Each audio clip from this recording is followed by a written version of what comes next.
حضرت فیضان بخاری. بات آگے بڑھائی جا سکتی ہے. آپ درود شریف پڑھنے کرتے وقت سب مل کر درود شریف پڑھیں. اللہم صلی علی سیدنا و مولانا محمد معدن الجود والکرم وآلہ وصحبہ وبارک وسلم. صلاۃ و سلام علیک یا رسول اللہ صلی اللہ تعالیٰ علیہ وسلم. میں نے پہلے بھی کہا تھا، ابھی بھی کہتا ہوں، صاحب سجادہ کو مبارکباد پیش کرتا ہوں. ماشاءاللہ انہوں نے محنتیں کی، کاوشیں کی، علاقے کے علماء کرام سادات کرام نے محنت کی. اتنی خوبصورت محفل سجی ہے، بہت خوبصورت چیزیں آپ لوگ سن بھی رہے. ایک بار پھر بلند آواز سے عاشقوں کی طرح درود شریف پڑھ لیں آپ. صلی علی سیدنا و مولانا محمد معدن الجود والکرم وآلہ وصحبہ وبارک وسلم. صلاۃ و سلام علیک یا رسول اللہ. تو یاد رکھیں، تقویٰ بڑی عظیم چیز ہے، گناہ سے بچنا بڑی عظیم چیز ہے، پرہیزگاری بڑی عظیم چیز ہے. تو میرے آقا صلی اللہ علیہ وسلم نے فرمایا کہ جہنم کے جس طبقے میں جو پہاڑ بھی پگھل جائیں گے، اور جہنم کا وہ طبقہ جس سے جہنم بھی ایک دن میں 5 مرتبہ پناہ مانگتا ہے، اللہ اکبر، اس میں جن کو ڈالا جائے گا وہ 2 لوگ ہیں. نمبر 1 کون؟ جو حرام کھانے والا. اور یاد رکھنا آج کل مسلمانوں میں سود کا لین دین بھی عام ہو رہا ہے، لوگ سود کھا رہے ہیں. اور یاد رکھیے سود لینا بھی حرام ہے، سود دینا بھی حرام ہے، یعنی کہ بیاج جس کو کہتے ہیں. اللہ اکبر، کہیں کسی کا نام پر، کہیں کسی نام پر، کہیں کسی نام پر سود کو عام کیا جا رہا ہے. یاد رکھیے جس نے سود کا 1 لقمہ کھایا، سود کا 1 لقمہ،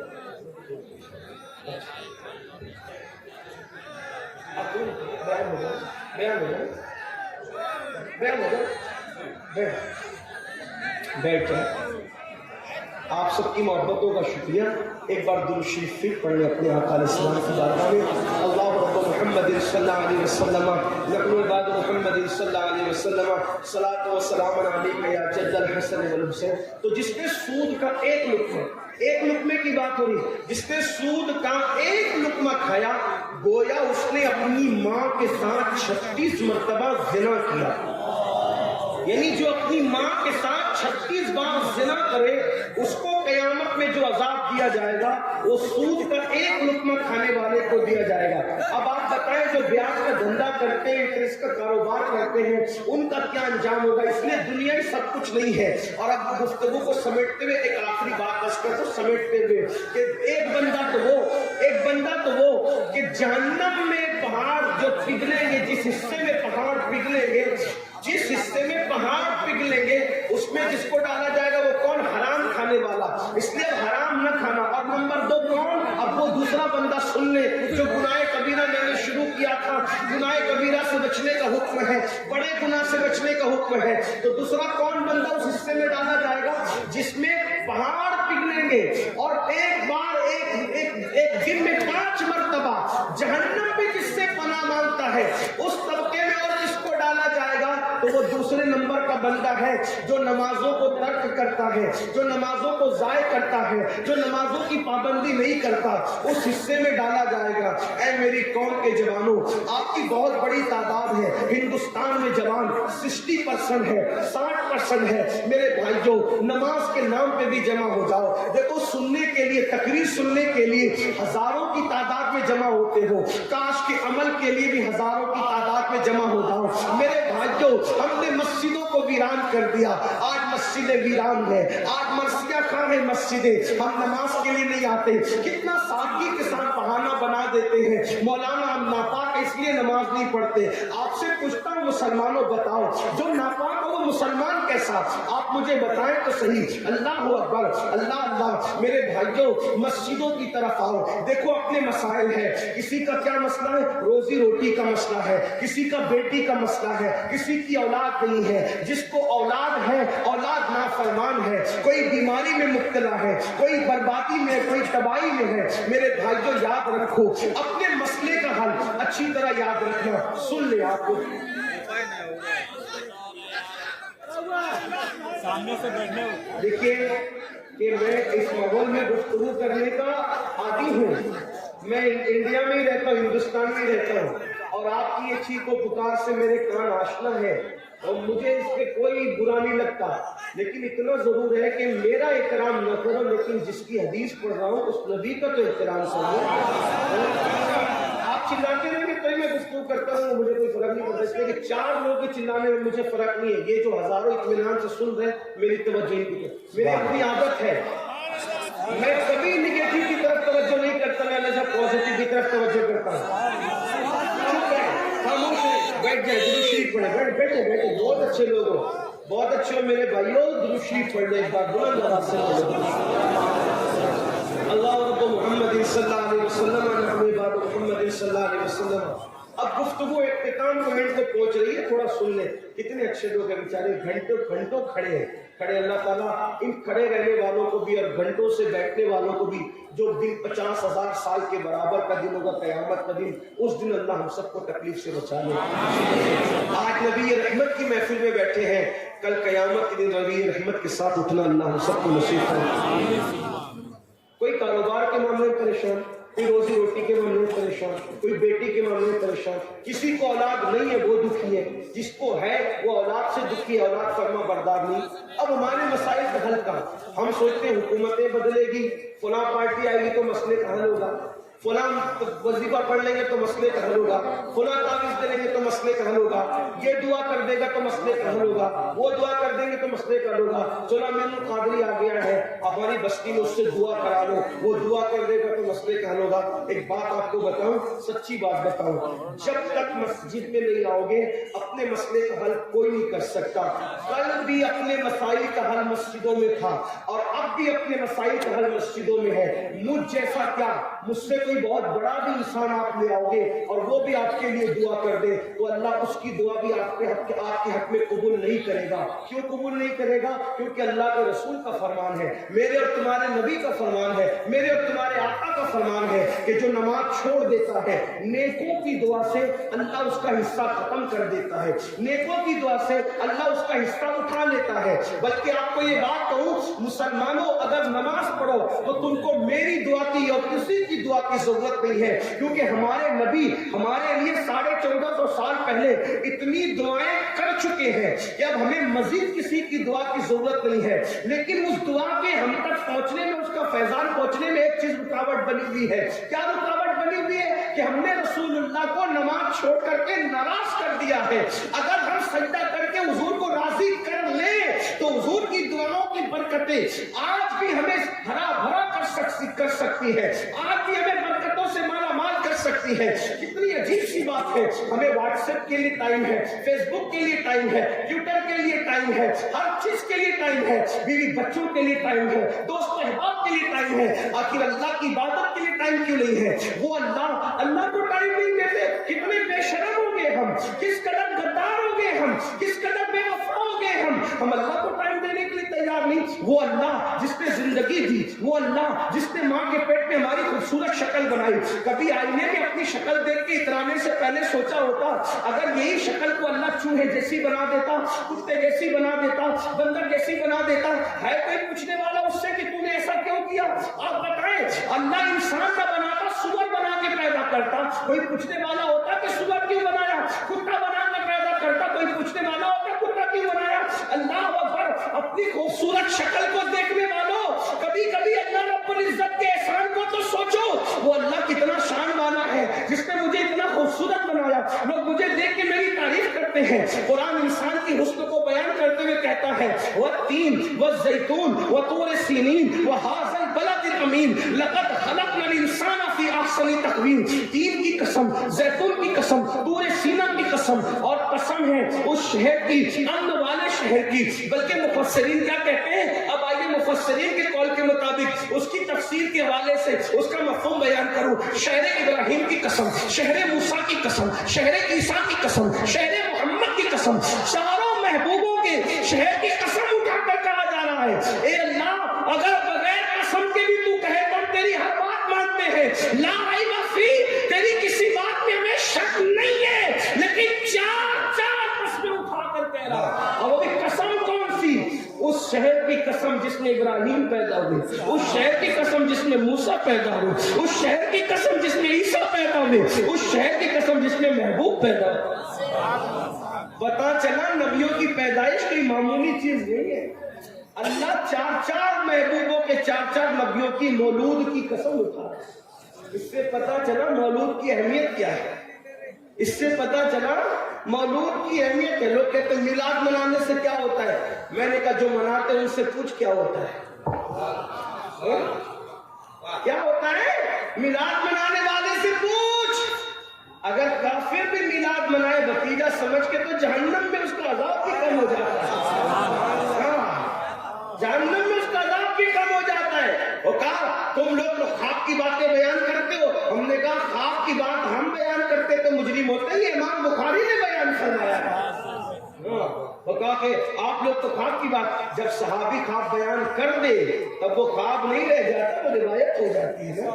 ہاں تو بہرحال عرض یہ کر رہا تھا. ایک بات آپ کو بتاؤں, میلاد سے کیا ہوتا ہے. توجہ آپ کی, میلاد سے کیا ہوتا ہے.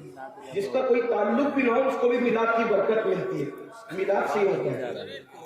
امام المتکلمین علامہ نقی علی خان اپنی کتاب میں لکھتے ہیں کہ جب قارون زمین میں دھسا, آپ کو پتا ہے قارون کیوں دھسا, لیکن دھسا اتنا تو پتا ہوگا کہ اس کی طرف جاؤ تو آگے بتاؤ چاہیے, لیکن اس کا نہیں کچھ بھی ذکر کر. قارون زمین میں دھسا یہ تو پتا ہوگا آپ کو. قارون زمین میں دھسا. اب دھسا دھسا دھسا دھستا رہا. کب تک دھسا؟ موسیٰ علیہ السلام کے زمانے سے دھسا. اور کب تک دھستا رہا؟ رسول اللہ کی ولادت سے پہلے تک دھستا رہا. جیسے حضور کی ولادت ہوئی اور حضور کے قدم زمین کو لگ گئے, اللہ نے فرمایا اب قارون نہ دھسے گا, کیونکہ محبوب کے قدم زمین کو لگ گئے. سبحان اللہ سبحان اللہ. قارون کا کوئی تعلق ہی نہیں ہے. میلاد مصطفیٰ میں قارون کا کوئی تعلق نہیں, لیکن بات کتنی ہے, وما ارسلناک الا رحمۃ للعالمین. رحمۃ للعالمین نے پیر زمین پہ کیا رکھ دیے. اب وہ دھستا ہوا قارون نہیں دھس رہا ہے, وہ وہی رک گیا ہے. کیوں؟ حضور کی میلاد ہو گئی. اللہ اللہ, جب قارون جیسوں کو ایسی میلاد کی برکتیں نصیب ہوتی ہے تو غلامان مصطفیٰ کو کیسے نصیب ہوگی. سبحان اللہ سبحان اللہ. سوچو تو صحیح. میلاد سے کیا ہوتا ہے. میں نے کہا میلاد سے یہ ہوتا ہے کہ ساری روئے زمین مسجد بنا دی جاتی ہے. مسجد بنا دی. ایک بات آپ کو بتاؤں, حضور نے کیا فرمایا, اللہ نے میری برکت سے روئے زمین کو کیا بنا دیا, کیا بنا دیا. یعنی کہ پہلے کے لوگوں کو عبادت کرنا ہوتا تھا تو عبادت خانے میں جانا پڑتا تھا. اب وہ مسلمان جہاں نماز کا ٹائم ہو نماز شروع کر دے. کیا جگہ ہے وہ؟ مسجد. ایک بات اس سے اور بتاؤں, جب مسجد ہو گئی روئے زمین تو مسجد کے اوپر کوئی زنا کرتا ہے کیا؟ مسجد کے اوپر کوئی شراب پیتا ہے کیا؟ مسجد کے اوپر کوئی چوری کرتا ہے؟ کوئی کرتا ہے مسجد میں چوری؟ حضور کہہ رہے کہ مسجد ہو گئی, یہ تو ہمیں سمجھ میں آ گیا اور یہی اس کا مطلب ہے کہ سجدہ گاہ بن گئی. لیکن جو چیز سجدہ گاہ ہے پھر وہ زنا گاہ کیسے ہو سکتی ہے, وہ شراب گاہ کیسے ہو سکتی ہے, وہ چوری گاہ کیسے ہو سکتی ہے. اس کا مطلب لوگ زمین کو کچھ مانے, تم تو سجدہ گاہ مان رہے ہو نا. جب تم سجدہ گاہ مان رہے ہو تو زمین کے اوپر پاپ کیوں کرتے ہو, گناہ کیوں کرتے ہو.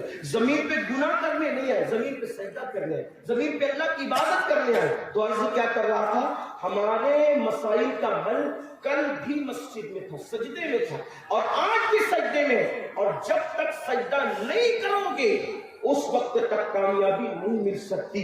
حکومتیں آئے گی چلی جائیں گی. اور اس بات آپ کو بتاؤں, جو اس وقت ظالم آئے ہیں دنیا میں, کہیں ہر ملک کا یہی حال ہے, کہیں کم کہیں زیادہ, اس سے زیادہ ظالم آئیں گے اگر عبادت نہیں کرو گے. اس سے زیادہ ظالم ہے. جو تکلیفیں آج ہیں اس سے زیادہ تکلیفیں بڑھے گی.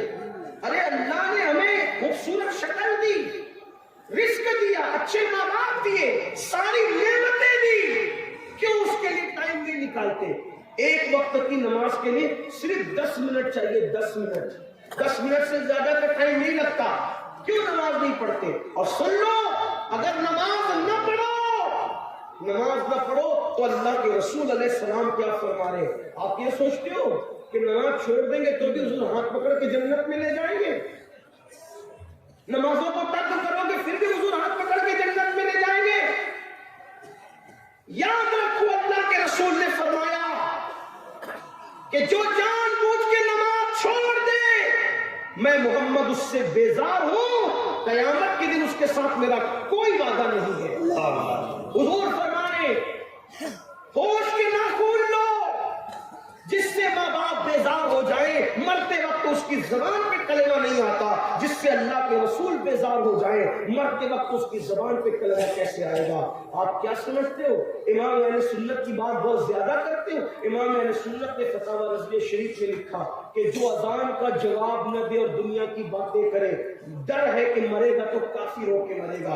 امام اہل سنت نے لکھا جو نماز پڑھے لیکن رکوع صحیح نہ کرے، پڑھتا ہے نماز لیکن رکوع صحیح نہیں کرتا، تو حدیث پاک انہوں نے کوٹ کی کہ جو رکوع صحیح نہیں کرتا ڈر ہے کہ مرے گا تو کافر ہو کے مرے گا۔ نماز پڑھتا ہے مگر رکوع صحیح نہیں پڑھتا تو ڈر ہے کہ مرے گا تو کافر ہو کے مرے گا۔ جو سرے سے نماز ہی نہیں پڑھتا، جمعہ تک نہیں پڑھتا، جمعہ کے دن آتا ہے تو 2 رکعت پڑھ کے بھاگ جاتا ہے، وہ کیسے مومن مرے گا؟ وہ ایمان پر کیسے مرے گا؟ اور آپ کو بتاؤں اللہ کے رسول علیہ السلام حضرت ابو ہریرہ سے فرماتے ہیں، اے ابو ہریرہ بے نمازی کے ساتھ نہ بیٹھا کرو، اس لیے کہ بے نمازی پر مسلسل اللہ کی لعنت برستی رہتی ہے۔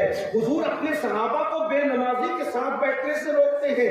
آپ سے پوچھنا چاہتا ہوں بے نمازی بن کر حضور کی عاشق کیسے ہو سکتے ہو؟ بے نمازی بن کر غوث اعظم کے عاشق کیسے ہو سکتے ہو؟ ہم تو قادری ہیں۔ میں نے کہا اپنا منہ آئینے میں دیکھو، کون سے قادری ہو؟ صرف کپڑا پکڑ کے کسی کو قادریت ملتی ہے؟ میرے جملے تلخ ہو تو معاف کر دینا، لیکن وہ غوث اعظم شیخ عبد القادر جیلانی جن کی قادریت پہ ناز کرتے ہو، غوث پاک فرماتے ہیں بے نمازی مرے اسے مسلمان کے قبرستان میں دفن مت کرو۔ جو غوث اعظم بے نمازی کو مسلمان کے قبرستان میں گوارا نہیں کرتے، قبرستان غوث پاک کا نہیں ہے، توجہ ہے آپ کی؟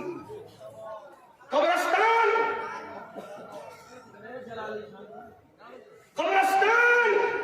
غوث پاک کا نہیں ہے بظاہر۔ غوث پاک فرماتے بے نمازی مرے اسے مسلمان کے قبرستان میں دفن مت کرو۔ تو جو غوث پاک بے نمازی کو مسلمانوں کے قبرستان میں پسند نہیں کرتے، وہ غوث پاک بے نمازی کو اپنے سلسلے میں کیسے پسند کرتے؟ غوث پاک کے سلسلے میں غوث پاک کی مرضی سے کوئی داخل ہوگا۔ تو میرے بھائیوں نماز کی طرف آؤ، اور اگر نماز نہیں پڑھو گے تو پھر کون سے حصے میں داخل کیے جاؤ گے؟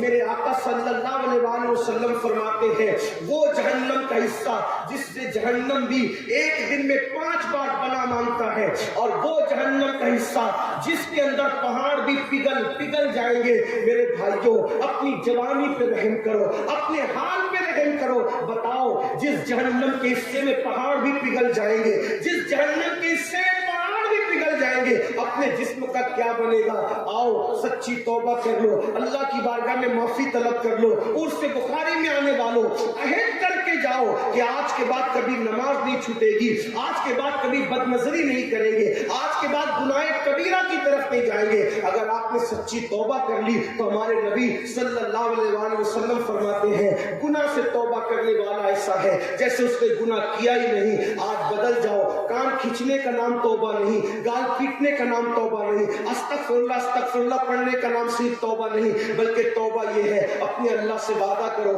آج سے پہلے کوئی گناہ ہو گیا ہو تو مولا میں معافی مانگتا ہوں، آج کے بعد سردی ہو یا گرمی ہو، بارش ہو، کچھ ہو، ایک بار آپ سے کہتا ہوں اگر آپ کہتے نا کہ میرے پیر پکڑ کے کہہ دے نمازی بن جا تو میں آپ کے پیر بھی پکڑ کے کہتا، لیکن مسلمانوں ہاتھ جوڑ کے کہتا ہوں نماز چھوڑ کر ہم رسول اللہ کے سچے امتی نہیں ہو سکتے۔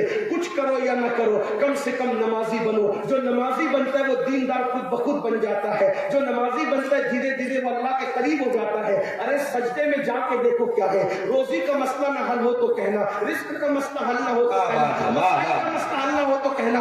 یاد رکھنا میرے بھائی جس سجدے میں خدا ملتا ہے اس سجدے میں کیا نہیں مل سکتا، لیکن سجدہ کر کے دیکھو۔ لیکن ایک آخری بات کہتے ہوئے جاؤ، یاد رکھنا نماز پڑھنا تو ایسے کے پیچھے پڑھنا جس کا سر کعبے کے سامنے جھکتا ہو اور دل مکین گنبد خضرا کے سامنے جھکتا ہو، کسی غدار نبی کے سامنے اس کے پیچھے نماز نہ پڑھنا۔ امام اس کو بناؤ، امام اس کو بناؤ جو امام الانبیاء کا ادب کرتا ہو اور جس کا عقیدہ یہ ہو انہیں جانا، انہیں مانا، نہ رکھا کیسے کام للہ الحمد میں دنیا سے مسلمان گیا۔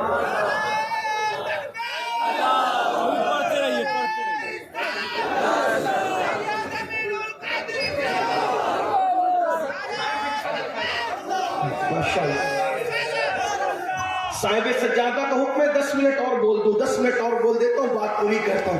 توبہ کرو، آج سے پہلے جو